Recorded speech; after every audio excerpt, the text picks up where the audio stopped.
namanya sial, siapa yang tahu? Pas ketemu dia ngobrol, apalagi duduk deket-deketan ngobrol, mungkin karena ingat teman baiknya. Tiba-tiba yang diincar ini ketangkap sama polisi. Nah yang satu walaupun ngaku nggak make, kira-kira ketangkap juga nggak? Ketangkap nggak? Ketangkap, namanya SIAL alias Pak, saya nggak make, saya nggak jual. Saya ketemu teman saya ngobrol, nggak bisa urusan belakangan. Ikut kamu kantor, dibawa juga. Itu namanya hari si. Alhamdulillah misalnya. Gara-gara apa tuh? Ini paling beribu, jaga betul-betul anak ibu. Jangan sampai akhirnya begitu. Salah pergaulan.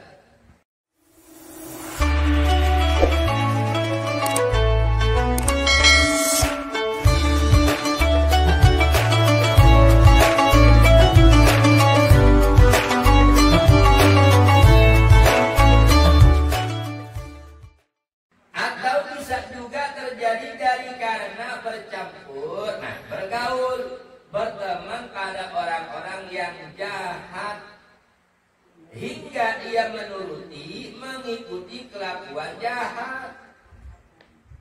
Oh, ada orang emang lagi diincar sama aparat karena ini orang mungkin bandar, tahu bandar? Hah? Bandar apa? Bandar narkoba. Kalau bandar tahu mah kagak. Tahu makanan sehat.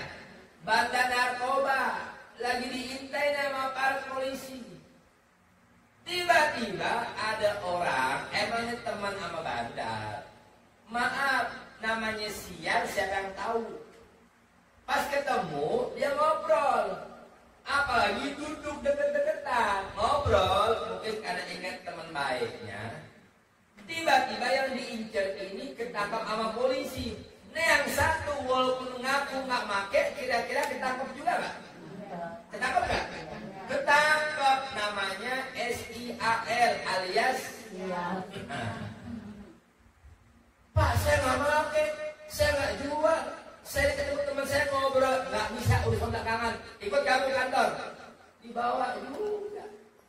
Itu namanya hari si. Alhamdulillah misalnya. Gara-gara apa tuh? Ini paling beribu, jaga betul-betul anak ibu. Jangan sampai akhirnya begitu. Salah pergaulan. Banyak terjadi bu. Sangat kenal lain tuh. Ya, emaknya tukang dagang nasi.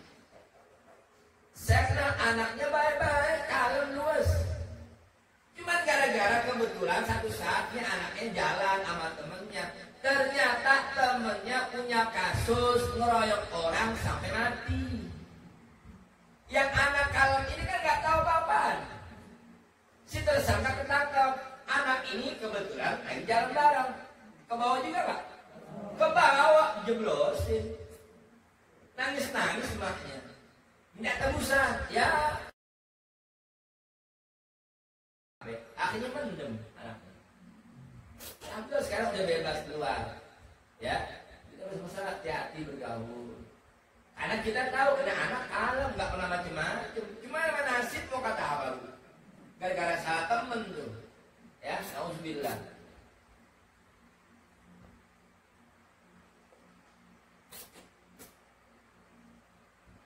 Maka dari karena itu sangat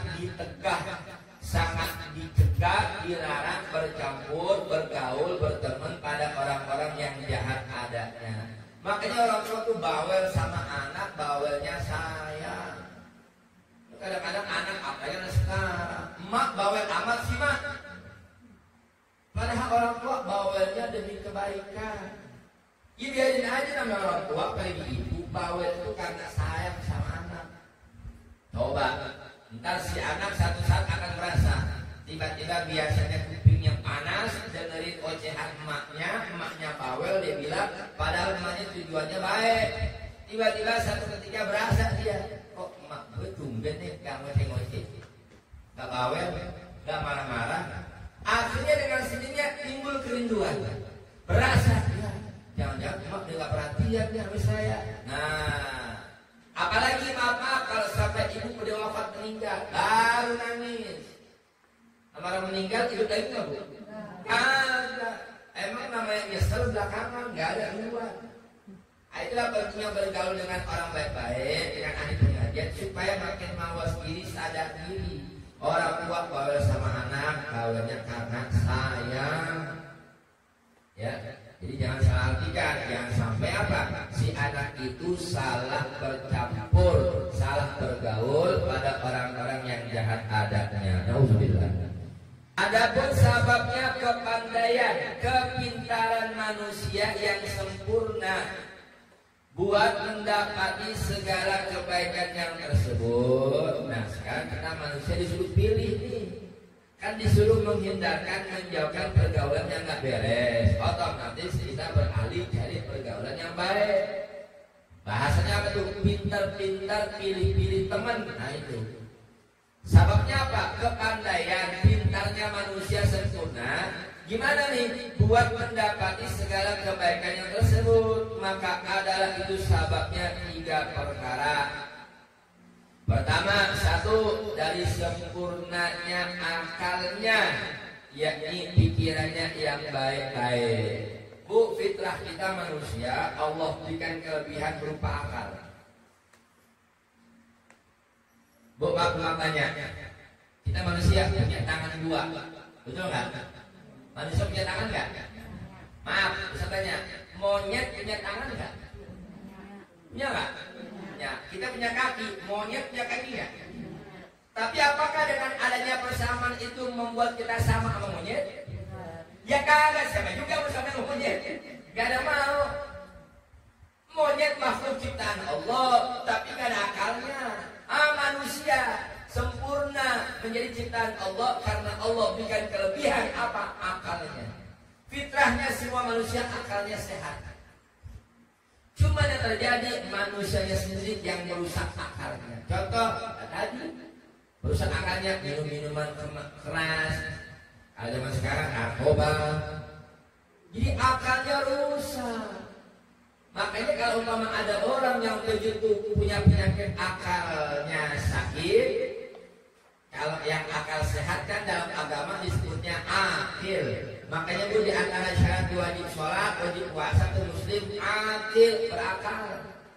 Sekarang rumah tanya, orang gila wajib sholat nggak? Orang gila wajib puasa kan? Jadi gampang, kalau ada orang ingin menghindar dari kewajiban sholat dan puasa, silakan. Tapi gila beneran ya, jangan belaga gila. Ustaz, emang ada belaga gila? Ada, pura-pura gila. Begitu lihat lembaran merah sama biru, paham nggak? Begitu kena duit cepet sama gocap, gilanya hilang. Ini namanya belaga gila, ya. Jadi kalau orang lagi akal warasnya hilang, contoh kayak pingsan. Orang lagi pingsan bu, apalagi umpama gak sadarkan diri, dirawat rumah sakit. Kalau bahasa kita apalagi udah kritis, ya orang kritis nggak wajib sholat, gimana mau sholat? Tapi walaupun sakit dalam kondisi sadar, tetap dia wajib sholat. Cuman kondisinya sebisanya. Bisa diri, nggak bisa ya duduk.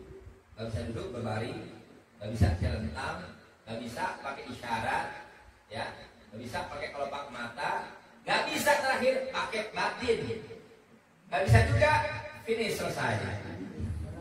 Nah gitu. Jadi orang mau ngeles gimana? Ini nggak sholat, nggak ustaz, kenapa? Lagi pilek, kenapa dia nggak sholat? Urusan apaan? Wah, sholat jadi tinggal, ya. Kalau orang mau menghindar, gimana caranya ya supaya saya nggak kena kewajiban sholat? Gampang, jadilah orang gila. Mau orang gila? Nauzubillah. Yang gila aja pengen sembuh. Ini yang sembuh sehat akal pikirannya malah pengen gila. Nauzubillah. Nah itu. Jadi karena akalnya sempurna, yakni pikirannya yang baik-baik. Maka pikiran udah baik, bertemanah juga dengan yang baik-baik. Jadi akal nggak dibikin koslet, nggak rusak dengan pergaulan yang rusak. Nah, Kedua, dari ajaran guru-guru yang betul ajarannya.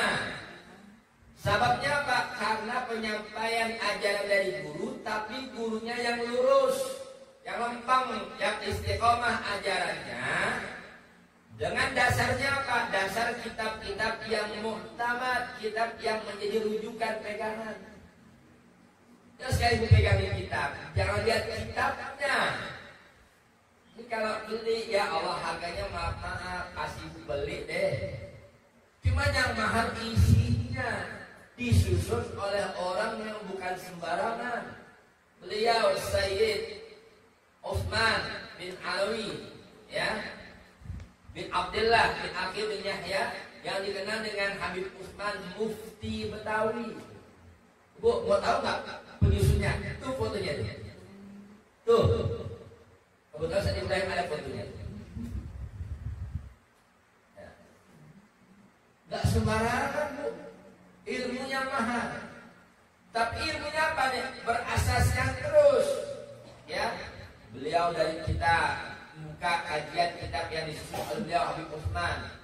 Beliau dapat lagi dari gurunya, dari gurunya terus sampai kepada baginda Rasulullah Sallallahu Alaihi Wasallam.